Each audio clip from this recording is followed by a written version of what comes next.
que je voulais dire, c'est que je pense que ça ne prend pas parce que ça ne correspond pas au réel.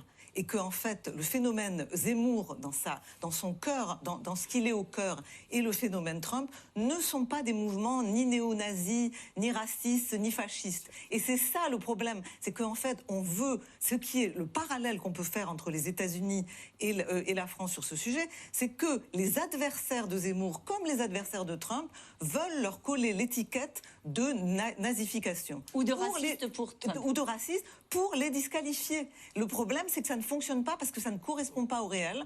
Et donc, au contraire, ça les renforce parce que ça donne le sentiment que les médias et les élites veulent les disqualifier. Ils agrègent ces individus, ce qui a quand même un sens politique. Ils ne les agrègent pas. D'ailleurs, si, ils viennent quand même. Ils viennent. Et ils votent pour lui. Par ailleurs, oui, ils viennent. Il ne faut pas se tromper d'accusation. Fasciste, non, on n'est plus en 1922. Raciste, dans les propos d'Éric Zemmour, il n'y a pas de hiérarchie des races. En revanche, xénophobie. Il a été condamné. Maximum. Pourquoi xénophobie? Xénophobie parce que l'étranger n'est pas le bienvenu. Non, c'est alors, juste, il a été condamné pour incitation à...